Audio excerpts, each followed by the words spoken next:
dami. Yun lang, pagdating talaga ng mga 140, may wobble talaga siya.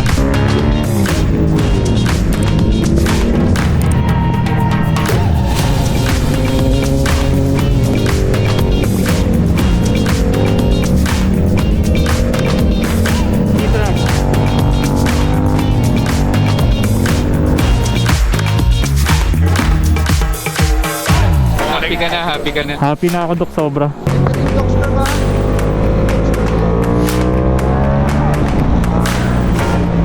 Nature 5. Putik delikado tong motor ko, pag pinatay baka hindi na umandar.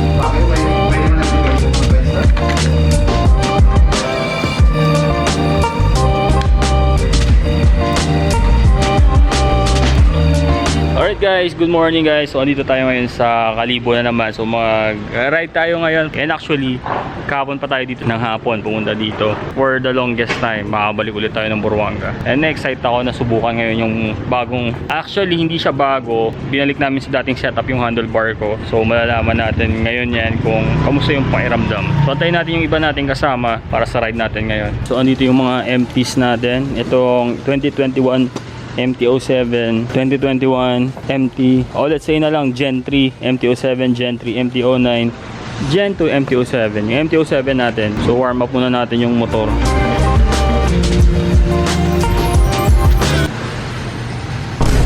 Patay, discharge yung motor natin.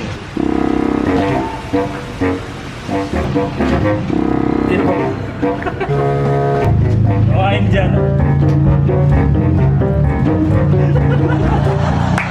Ang sa iPhone ko lang ang mag-dasig ko lang. Ay, ang tawag nila eh. Time-lapse? Time-lapse?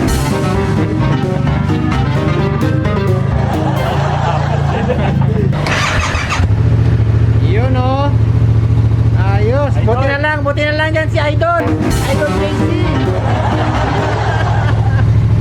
Alright guys, so let's go na. And umuulan na, maaraw na umuulan. So yung battery natin discharge na talaga. It's time na para palitan. So hopefully maka-order tayo mamaya ng battery.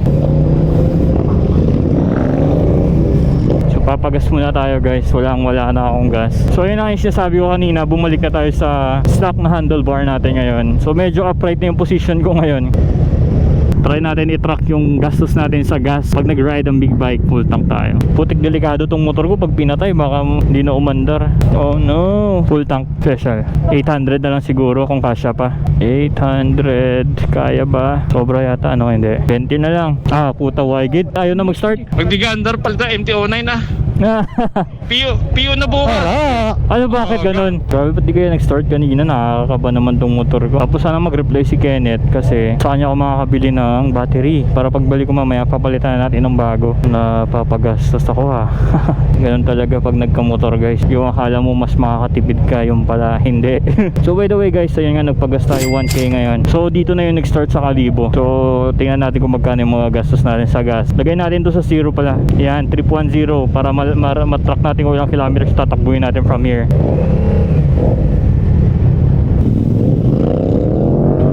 Let's go.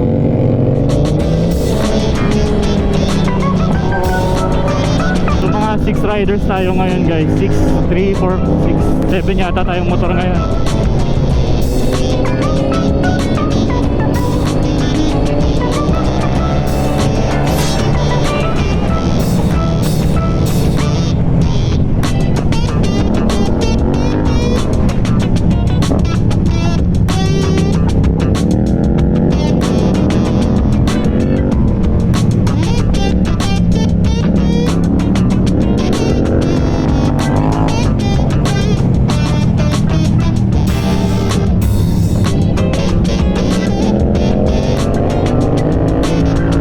Pagpalit natin ng handlebars guys, sobrang okay na yung pakiramdam. Pero naninibago ako kasi parang lumiit yung pakiramdam ko sa motor dahil lumiit nga yung handlebar ulit. Pero nang wide, parang feeling ko ang laki ng motor. Yun lang, pagdating talaga ng mga 140, may wobble talaga siya. Pero Sa iba naman guys, okay naman yung ano nila eh. Yung mga nagpapalit ng wide handlebar, okay naman eh. Hindi ko lang alam bakit ganun sa motor ko. Yun yung nakakapagtaka. Umaambon na guys.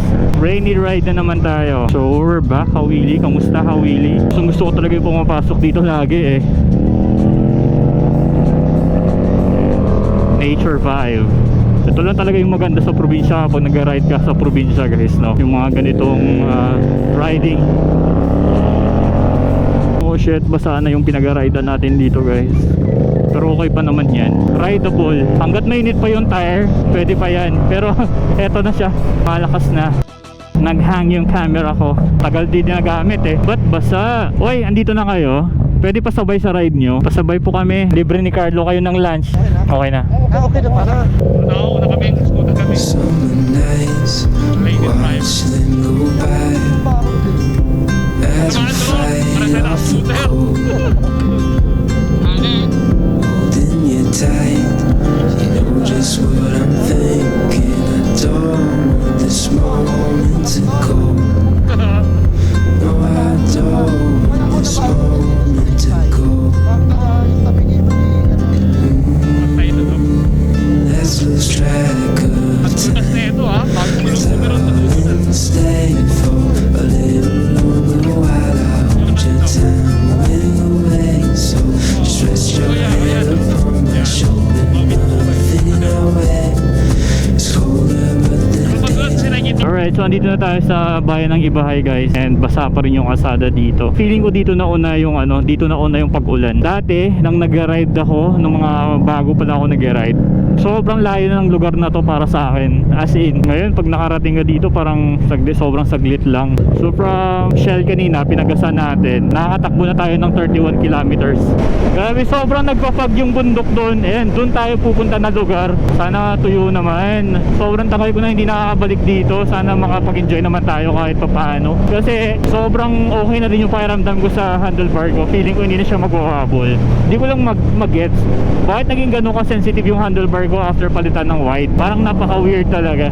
Ang naiisip ko ngayon na possible na pwedeng mangyari is baka dahil wide siya tapos nakasubsob. So pag bumibilis, parang hindi ko siguro napapansin na parang mabigat na yung hawak ko sa handlebar. Ito, sobrang relax yung pakiramdam ko dito kasi medyo mataas na siya ng konti. So siguro baka ganun. Hindi ko lang alam kung ano yung issue ng handlebar na yun. Baka alignment, baka di ako sanay, I don't know. Basta importante okay na ulit yung motor ko. Very good, very very good na talaga.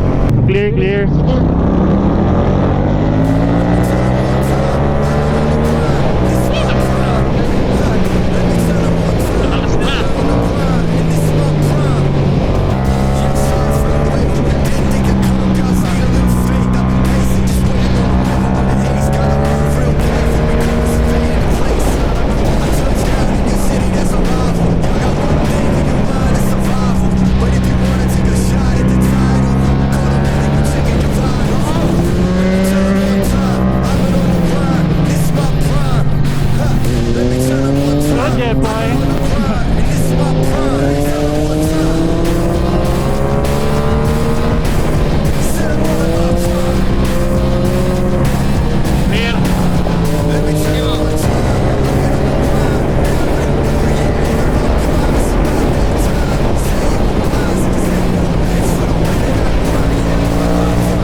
Mountain Dew break, Mountain Dew break.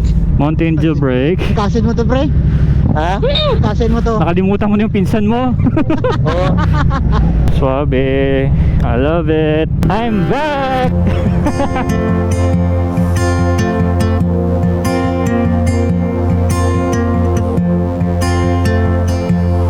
Okay guys, so dito na kami sa Pandan and sama si Jepoy. Siyempre si Motodoc, lagi niyong hinahanap. Si Doc M, si Carlo. Pangalan ng pinsan mo? John Mark. And bossing namin dito. Si Jocelyn. Sobrang saya ko ngayon kasi nga bumalik na yung dating feel ng motor ko na mas komportable ako, wala na siyang wobble. Kasama nating motor guys is XSR 700. Yan. AK550, MT-09, MT-07, MT-07, ER6N, tsaka X-Max. So ayan yung mga motor na kasama natin ngayon. Grabe, nag-enjoy ako ulit ngayon sa motor ko sobra. Let's go na guys. Success. Umandar. Buti na lang umandar. Ayun.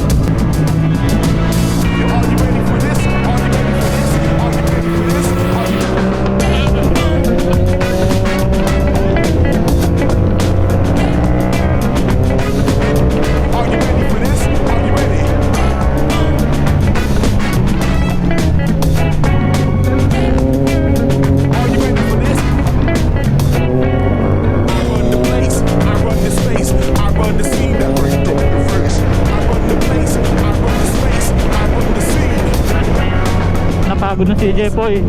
Ako naman.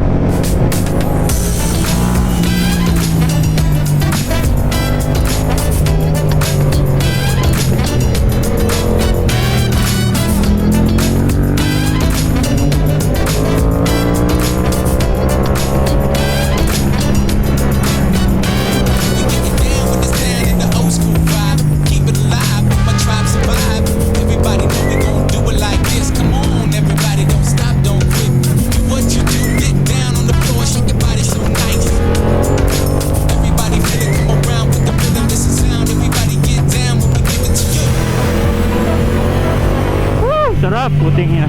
Sasaka kami. Tubig, may tubig. Ganda ng suspension ko.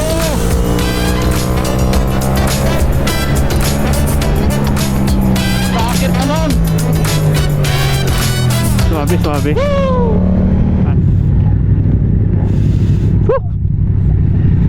Suabe. Suabe. Sakto lang. Bibilis na yung motor. Happy ka na, happy ka na. Happy na ako, Dok, sobra. So ayan na yung isa nating kasama. Ito siya. Ayun man, nagpa-practice mag-ride. Sarap ng ride. Sobra. Just yung ulo lang yung bumabangking, kaya mo.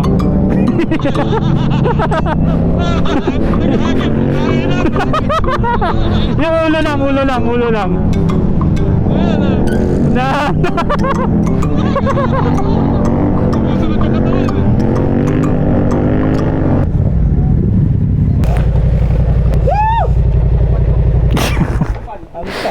Tuwang-tuwa. So we're back in Buruanga. Alright guys, so it's been a long time nang nakabalik ulit tayo dito sa Buruanga. Eh, buti na lang hindi talaga tumuloy ang ulan. Oh, diba? At delivery ride mo banking dito kasi puro bankingan talaga yan dito guys. And if ever, let's say, napunta kayo dito kasi dyan na yung port ng Katiklan, and kung gusto nyo talaga ride, pasukan nyo yung Buruanga dito kahit saglit lang. Pag lunch kayo dito sa Pantawan, and then kung saan kayo pupunta, pwede nyo yung tuloy-tuloy, or kung gusto nyo, gawin nyo yung dinaanan namin palabas. So sobrang may enjoy nyo talaga dito. Ito na yung pagkain namin, shrimp. Inihaw na baboy guys. Tsaka sinigang. Kamusta ang MT-07 na version 3? Sa lahat ng motor, MT-07 talaga yung babagsak at babagsak. Pang ilang MT-07 mo na yan? 5. Pang 5. Pero yung version 3, yung handling niya the best. Mas maganda kaysa sa version 2. Kaya Hans, Kain na tayo guys. Lord, maraming salamat po Lord sa pagkain na to na ibigay sa amin. Sa litong pagkain na to magbigay na sa aming katawan. Jesus name we pray. And attack! Said that you've been hurt one too many times before. Ended up staring in the bathroom mirror, crying on your bedroom floor. Baby, you got to never gotta hurt no more. Things are Let's go guys. Hopefully umandar yung motor. Thank you pala kay Diyos. Libre niya yung lunch namin. Nitrag, nitrag.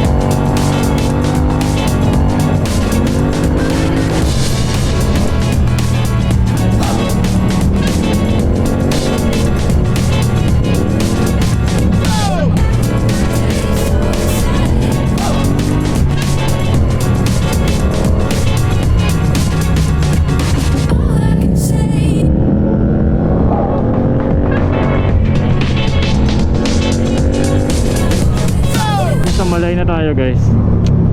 So hindi ko masasabi kung anong oras na ngayon, pero nasa 12 o'clock pa lang yata. Kasi yung time natin 4:24. Hindi natin nabago yung time kanina pagtanggal ng battery. So dito na tayo sa may Nabas guys. Dito na yung mga loose curves. Maganda talaga dito yung mga wide na mga curves. So pero last time na punta ko dito, ginagawa pa yung kalsada, pero hopefully ngayon maganda na. O yan o, iba na nga o. Mga sementado na. Dati ano talaga to, asfalto.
sana doon ng mga twisties kaso may mga traffic. Oh, pero okay lang. Ganun talaga. Minsan okay, minsan hindi. Pero importante nag-enjoy at safe.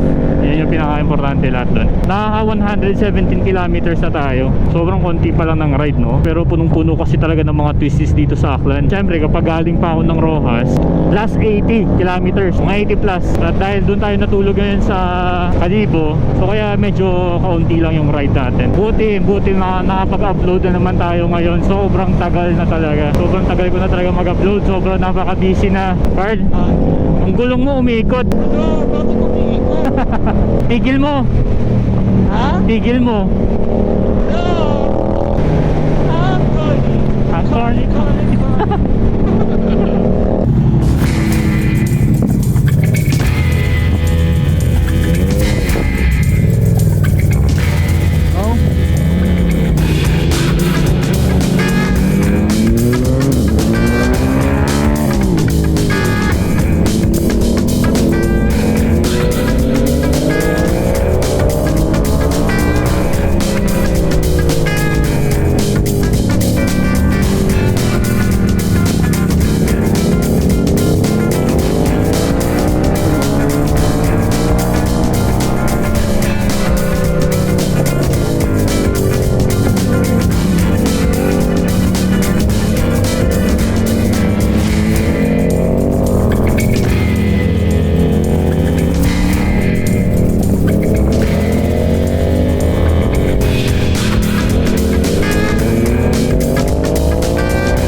Kamusta, Dok? Walang MT-07?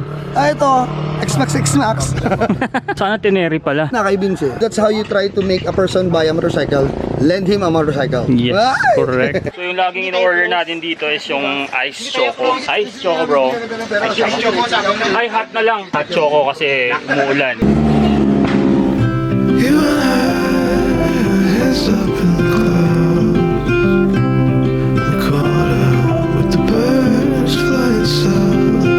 Nothing to see as the day turns into night.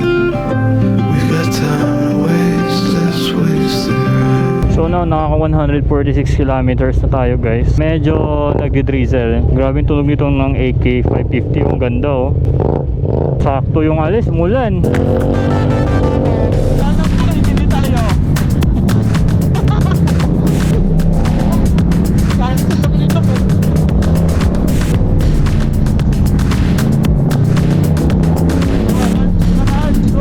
Mauna ko?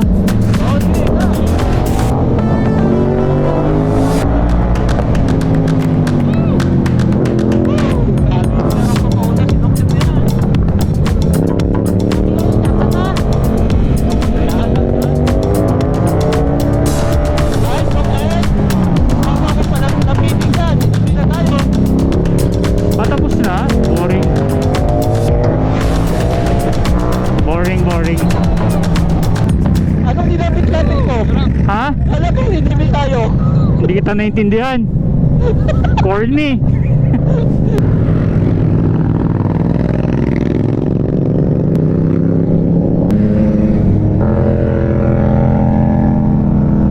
Alright guys, so I think nasa Kalibo na tayo ngayon. As of now, nakakatakbo tayo ng 172 kilometers. And yung pinagas natin na 800 pesos, 1 bar na lang natira. Pauwi ako mamaya, magpapagas pa ako mga 500 for sure. For example, from Rojas City, mga 2,000 talaga gas pa lang yung gastos. Tapos, libre yung lunch ko, libre din yung kape-kape namin. So mga 2,000 plus talaga yung mga gastos every ride pag nag big bike ha. Pero dati, mga 2019, 2020, 1.5 lang, sold ka na sa ride. I mean 1.5 lang yung bakon mo. Ngayon at least 3K talaga kailangan meron kang ganun. Mahal na mahal. Thank you.